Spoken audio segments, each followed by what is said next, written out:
1968년 서대문에 있는 순복음중앙교회는 성도가 8,000명에 이르자 예배를 3부로 늘렸다.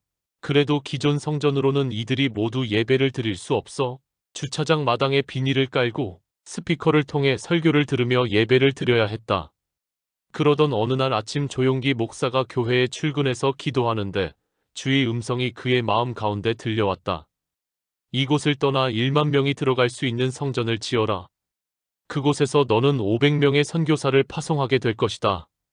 조용기 목사는 기도를 마치자마자 당회를 소집해 하나님의 명령을 설명하고 새 성전을 지을 부지를 물색했으나 시내에서는 마땅한 부지를 구하기 어려웠다.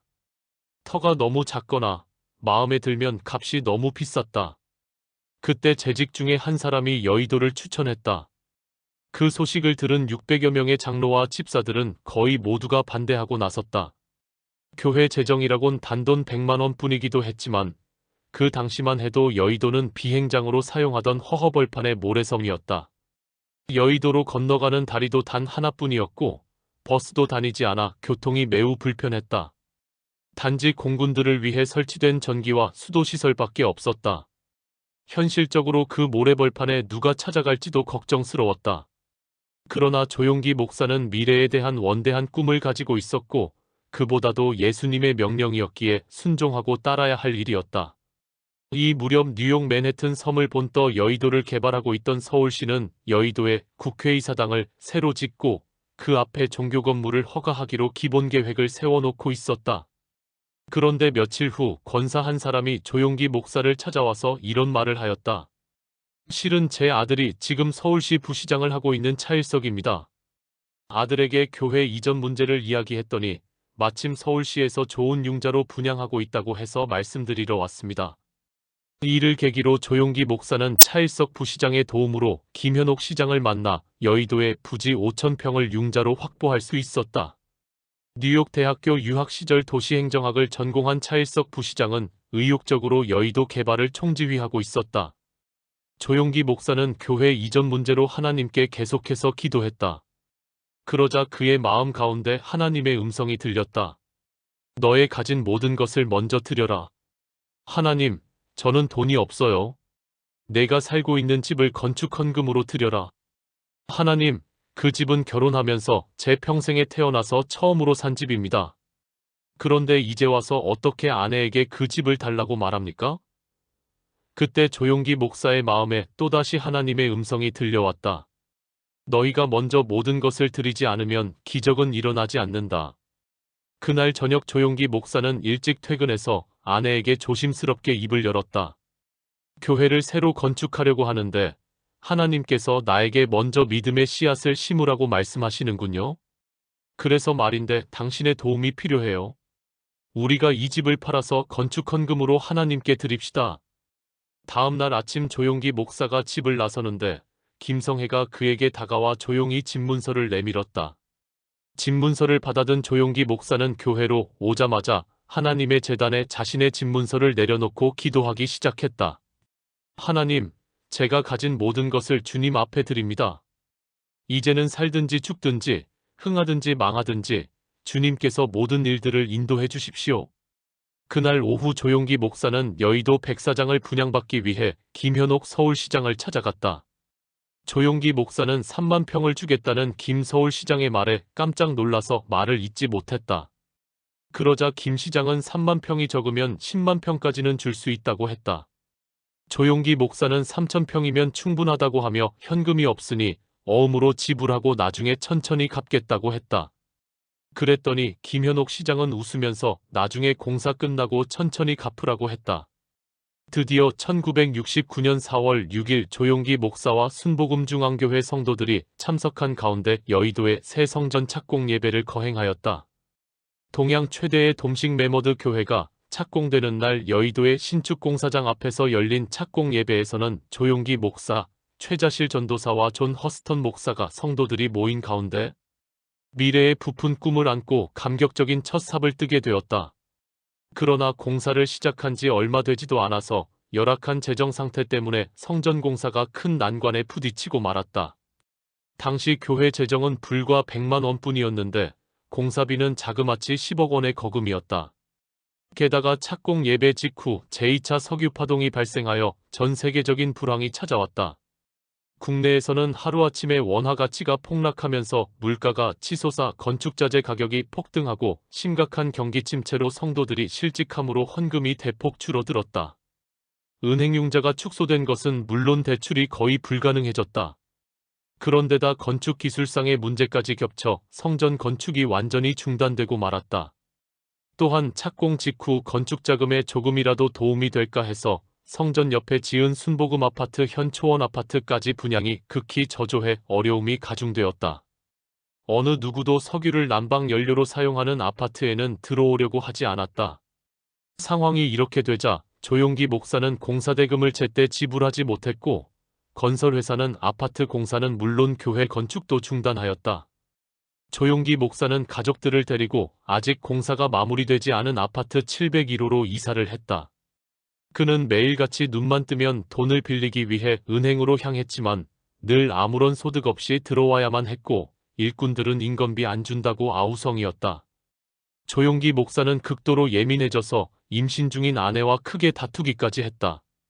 건축 대금 문제로 시달리던 조용기 목사는 순복음 아파트 701호 베란다 너머로 꼴조만 앙상한 채 공사가 중단된 성전을 바라보고 있었다.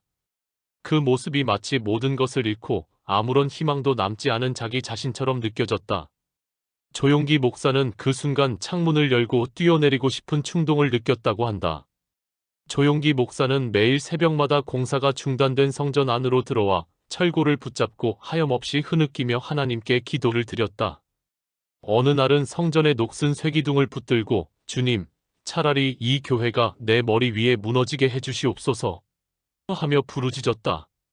어떤 날은 비가 와서 흠뻑 젖은 성전 바닥에 가만히 한 장을 깔고 시멘트 바닥에 꿇어앉아서 울부짖으며 기도를 드렸다.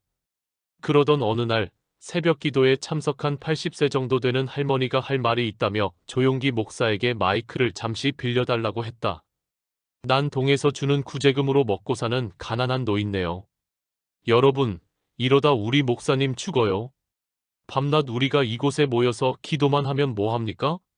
저도 뭔가 도와드리고 싶지만 제가 가진 것은 이 낡은 밥그릇과 수저 한 벌뿐입니다. 저는 이 모든 것을 주님의 일에 바치고 싶습니다. 밥은 마분지에 떠서 손가락으로 먹을 수도 있습니다. 새벽 기도에 참석했던 성도들이 여기저기서 흐느끼기 시작하더니 곧 온 성전이 눈물바다로 변했다. 그때 뒤에 앉아있던 장로 한 명이 손을 들었다. 목사님, 그 밥그릇과 수저 제가 100만 원에 사겠습니다. 이 일을 계기로 어려운 상황에서도 성도들은 특별헌금을 작정하기로 했다. 그런데 며칠 후 새벽 예배를 마치고 나오는 조용기 목사에게 운동복 차림의 중년 남성이 찾아왔다. 한일은행 불광동 지점의 신범수 지점장이었다. 그는 얼마 전 여의도 시범 아파트로 이사온 뒤에 교회 사정을 알게 되었다고 밝혔다. 그리고 조용기 목사에게 건강진단서만 가지고 오면 아무런 담보도 없이 5천만 원을 융자해주겠다고 말하는 것이었다. 그 돈으로는 턱없이 부족했지만 건설회사에 현금을 건네자 중단되었던 공사장이 다시 살아나기 시작했다. 조용기 목사는 은행장을 만나서 교인 수에 해당되는 1만 개의 계좌를 개설하는 조건으로 추가로 대출을 받아 공사대금을 지불하였다.